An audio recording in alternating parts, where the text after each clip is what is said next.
Not too long ago, I talked with Dale Bohannon, whom I've known since, I guess, the mid-1980s. And he told me something very interesting that he found back in the fall of 2000 while he was on a business trip. Listen to this, folks.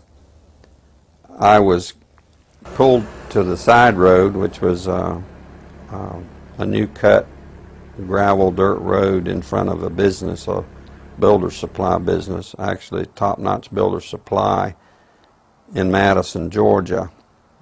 To my right, this was previously was a soybean field, and this little new cut road divided this field, and the right side of the road was filled with which I thought was portable toilets. I never looked at them that close. Same in color, maybe black, but which was an odd color.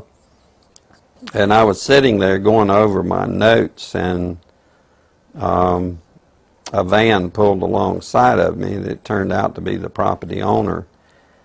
And he greeted me, and he was by himself, and so we had a good little dialogue there, and I asked him about the field of black boxes.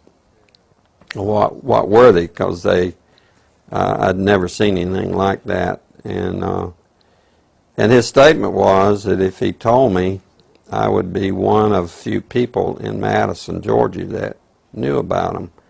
And he says they're disposable coffins, I believe he told me.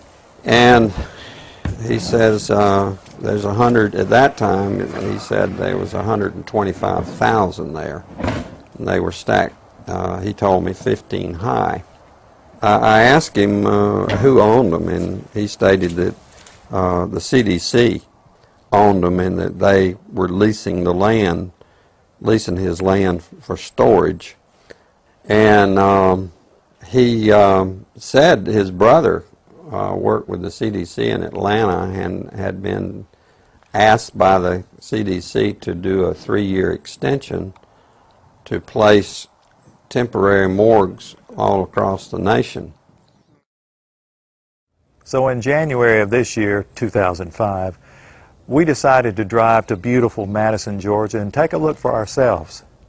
It was on a Sunday and no one was around, with the exception of this one pickup truck that was coming out the narrow road that we were going in on next to this field. We flagged down the pickup truck, and it was providential that the driver of this pickup truck turned out to be the son of the man that owned this field. So naturally we started asking him questions. And he told us that not long ago there had been as many as 500,000 of these grave liners or disposable coffins. We asked him for permission if we could look around, and he said yes, so we did. We're just getting an idea for the size of these boxes. What could these boxes be used for? Well, they're called casket liners. And that's an interesting term, isn't it? It's a casket liner. When I first heard the term casket liner, I thought perhaps a lining for a casket. But this is too big to be on the inside of a casket. So certainly this could be used as a casket. This is an inexpensive casket. And you can see the size here. There's lots of room. I think my friends here, we could all probably get inside, and it might be a little cozy, but we'd fit just fine. Which tells me that these liners can be used for more than just one. And one more time, what kind of liners are these? Casket liners. These are casket liners. That's what the man said. That's what the man told us. And we're told that there are about, well, there were about 500,000 out here. Later, as I went back to my home office, I spoke of it there, and of course people usually don't want to hear too much about this kind of thing. So it's never been mentioned, publicly, except just here and there, because most, like I said, the reaction I got, people didn't want to know about it, the few people that I spoke to, and so I just dropped it. And till I went to a luncheon, a fundraiser for Representative Saxby Chambliss. He was running for his second term for the U.S. House of Representatives.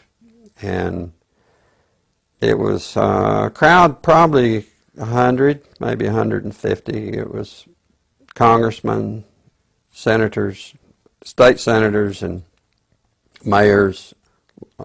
There was one table, we probably had 2 3-star generals and a couple of 1-star with their spouses. So it was a real high-powered meeting. But the keynote speaker was a congressman, and I don't remember his name. He'd just been in the House for a long time, and he was the chairman of the Armed Services Committee. And so he just spoke in behalf of Representative Chambliss and the importance of having him on board to be reelected due to our threats. But it had to do with the nuclear devices that was missing from the old Soviet Union, and it had gotten into terrorist hands, and it was, the emphasis was on the critical state that we face in this country, and he said we could lose tens of millions of people in the next decade, and he used those terms, due to a nuclear strike on U.S. soil.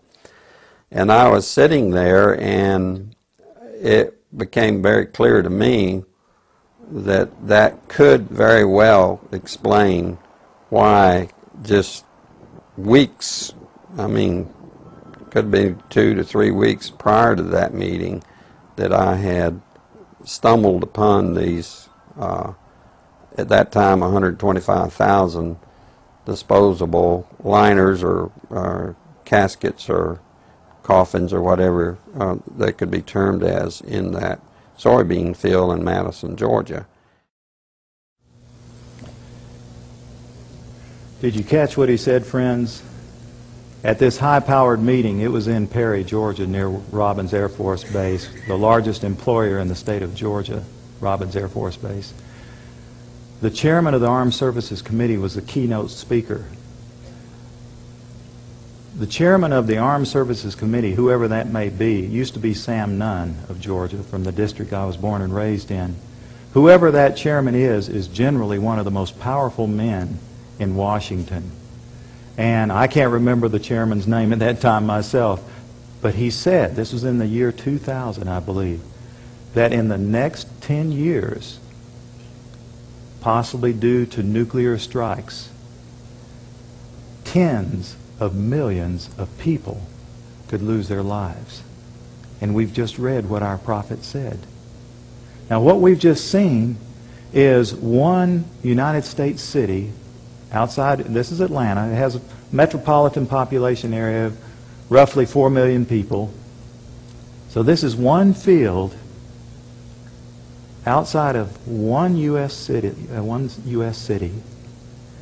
and the brother of the man that owns this field, that the government is leasing this field from to store these disposable coffins, this brother was given 3 years to set up temporary morgues around the country. Now, we found the website that we think these disposable coffins were made at, and we noticed that the lids that they're advertising on the website were rounded. But the lids, hundreds of thousands of lids there, the lids we found, folks, were flat, and they were reinforced.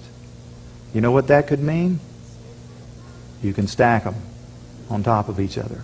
That's a lot neater to stack them in disposable coffins than what we saw after the tsunami, when we would see bulldozers digging holes and taking bodies and pushing bodies into holes. America can stomach this much better.